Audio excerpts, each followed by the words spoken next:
అన్ని ఏర్పాట్లు పూర్తి చేశారు. ఒక్కో నియోజకవర్గానికి పోలింగ్ కేంద్రాల సంఖ్యను బట్టి టేబుళ్లను ఏర్పాటు చేస్తున్నారు. మెజారిటీ నియోజకవర్గాల్లో 14 టేబుళ్లను ఏర్పాటు చేసి 20 రౌండ్లలో కౌంటింగ్ పూర్తి చేసేందుకు కసరత్తు చేస్తున్నారు. ఇక కౌంటింగ్ ఎలా నిర్వహిస్తారు, టేబుళ్ల ఏర్పాట్లు ఎలా ఉంటాయి, రౌండ్ల వారీ ఫలితాలను ఎలా వెల్లడిస్తారు అనే తదితర అంశాలపై మరింత సమాచారాన్ని మా ఏపీ బ్యూరో చీఫ్ రాజు అందిస్తారు. కౌంటింగ్కి ఆంధ్రప్రదేశ్ రాష్ట్ర వ్యాప్తంగా కూడా ఏర్పాట్లు చేస్తున్నటువంటి పరిస్థితి, ఎస్పెషల్లీ సార్వత్రిక ఎన్నికలకు సంబంధించి ప్రస్తుతం ఏదైతే కౌంటింగ్కి సంబంధించినటువంటి ఏర్పాట్లు చేస్తున్నారు. అసలు కౌంటింగ్ని ఎలా నిర్వహిస్తారు, ఎన్ని టేబుల్స్ ఉంటాయి, ఒక్కొక్క టేబుల్కి ఎన్ని రౌండ్స్ ఉంటాయి అనే దాని మీద సర్వత్రా అయితే ఉత్కంఠ ఉంటుంది. అయితే దీనికి సంబంధించి ఎలక్షన్ కమిషన్ ఒక మాన్యువల్ ఇచ్చినటువంటి పరిస్థితి. అయితే ఇందుకోసమే ప్రతి జిల్లాలో కూడా ఆయా జిల్లా ఎన్నికల అధికారి కార్యాలయంలో ఒక మాక్ కౌంటింగ్ సెంటర్ని ఏర్పాటు చేసి ఇక్కడ వచ్చినటువంటి ఆ ఎన్నికల సిబ్బంది, కౌంటింగ్ సిబ్బంది ఎవరైతే ఉంటారో వాళ్ళకి ప్రస్తుతానికి శిక్షణ ఇస్తున్నారు. ప్రస్తుతానికి మనం తిరుపతి జిల్లాలో ఉన్నటువంటి ఈ మాక్ కౌంటింగ్ సెంటర్ దగ్గర ఉన్నాం. సో ఒకసారి మనం చూడొచ్చు, తొలుత ఎక్కడ ఉన్నటువంటి ఏదైతే ఎన్నికల సంఘం చెప్పినట్టు ఫస్ట్ పోస్టల్ బ్యాలెట్ కౌంటింగ్ జరగాలి. సో ఇది పోస్టల్ బ్యాలెట్ కౌంటింగ్ జరిగేటటువంటి ఏదైతే కౌంటింగ్ బూత్ కౌంటింగ్ సెంటర్ ఇలా ఉంటుంది.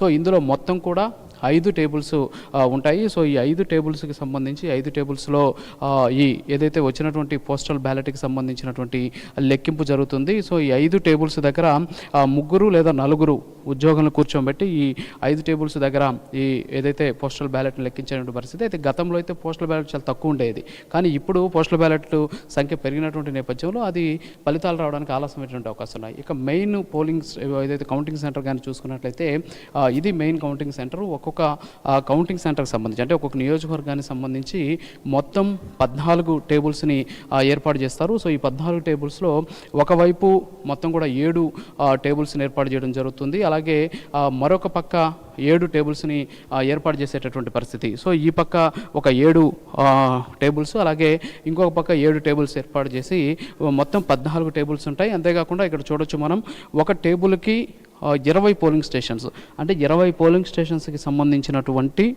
ఏదైతే ఆ ఓట్లు ఉంటాయో ఈవీఎం బ్యాలెట్లు, సో ఈవీఎంకి సంబంధించినటువంటి 20 పోలింగ్ స్టేషన్స్కి సంబంధించింది ఒక్కొక్క టేబుల్ మీద వాళ్ళు లెక్కించేటటువంటి పరిస్థితి. సో ఒక్కొక్క నియోజకవర్గానికి సంబంధించి దాదాపు 150 నుంచి 250, 260 వరకు కూడా కొన్ని నియోజకవర్గాలను బట్టి పోలింగ్ స్టేషన్స్ ఉంటాయి. కాబట్టి సో ఒక రకంగా చెప్పాలంటే 20 పోలింగ్ స్టేషన్లకి ఒక టేబుల్కి 20 పోలింగ్ స్టేషన్లు అంటే అప్పుడు 14కి కలిపి కూడా దాదాపు 280 పోలింగ్ స్టేషన్స్ సరిపోయే విధంగా ఒక్కొక్క రౌండ్ని ఇక్కడ లెక్కించేటటువంటి పరిస్థితి అయితే కనిపిస్తుంది. సో మొత్తం 14 టేబుల్స్ని ఏర్పాటు చేసేటటువంటి సిచ్యువేషన్ ఉంది. సో దీంతో పాటు ఎప్పటికప్పుడు ఆ నియోజకవర్గానికి సంబంధించినటువంటి రిజల్ట్స్ని ఇక్కడ ఉన్నటువంటి రౌండ్ వైజ్, అంటే రౌండ్ నెంబర్ 1లో ఏ అభ్యర్థికి ఎన్ని ఓట్లు వచ్చాయి, రౌండ్ నెంబర్ 2లో ఎన్ని ఓట్లు వచ్చాయి, మొత్తం 20 రౌండ్లకు సంబంధించి ఎన్ని ఓట్లు వచ్చాయి అనే దాన్ని ఇక్కడ రాస్తారు. అంతేకాకుండా ఇక్కడ వచ్చినటువంటి రిజెక్టెడ్ ఓట్స్ ఎన్ని, సో వీటి వివరాలు కూడా ఇక్కడే రాసి ఎప్పటికప్పుడు ఇక్కడ ఉన్నటువంటి ఏజెంట్లకి తెలియజేసే విధంగా కూడా చర్యలు తీసుకుంటారు. సో పోలింగ్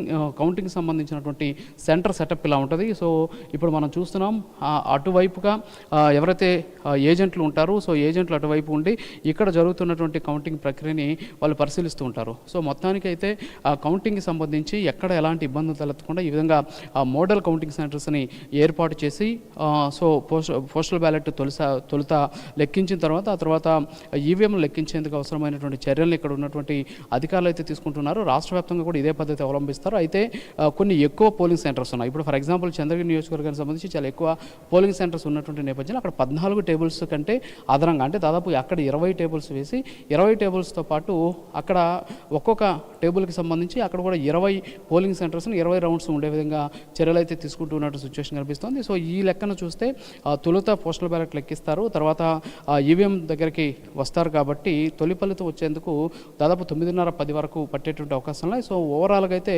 పొలిటికల్కి సంబంధించి ఎలక్షన్ ఫలితాల ట్రెండ్ తెలుసుకోవాలంటే మాత్రం ఖచ్చితంగా 10-11 కల్లా కూడా ట్రెండ్ తెలిసిపోయేటటువంటి అవకాశాలు ఉన్నాయి. సో ఎక్కడ ఎలాంటి ఇబ్బందులు లేకుండా వచ్చినటువంటి సిబ్బంది కూడా ముందుగా వాళ్ళకి ట్రైనింగ్ ఇచ్చి ఈ విధంగా టేబుల్స్ ఏర్పాటు చేసి ఒక్కో టేబుల్కి 20 రౌండ్స్ ఏర్పాటు చేసి 20 పోలింగ్ సెంటర్కి సంబంధించిన వివరాలను అక్కడ పెట్టి మొత్తం ఎక్కడ ఇబ్బందులు లేకుండా వాళ్ళకి ఫిజికల్గా ట్రైనింగ్ ఇచ్చి రేపు కౌంటింగ్ ప్రక్రియ ఎలాంటి ఇబ్బందులు తలెత్తకుండా చేస్తూ ఉన్నటువంటి సిచ్యువేషన్ కనిపిస్తుంది. తిరుపతి కలెక్టరేట్ నుంచి కెమెరా పర్సన్ ఈశ్వర్తో రాజు ఫర్ ప్రైమ్9 న్యూస్.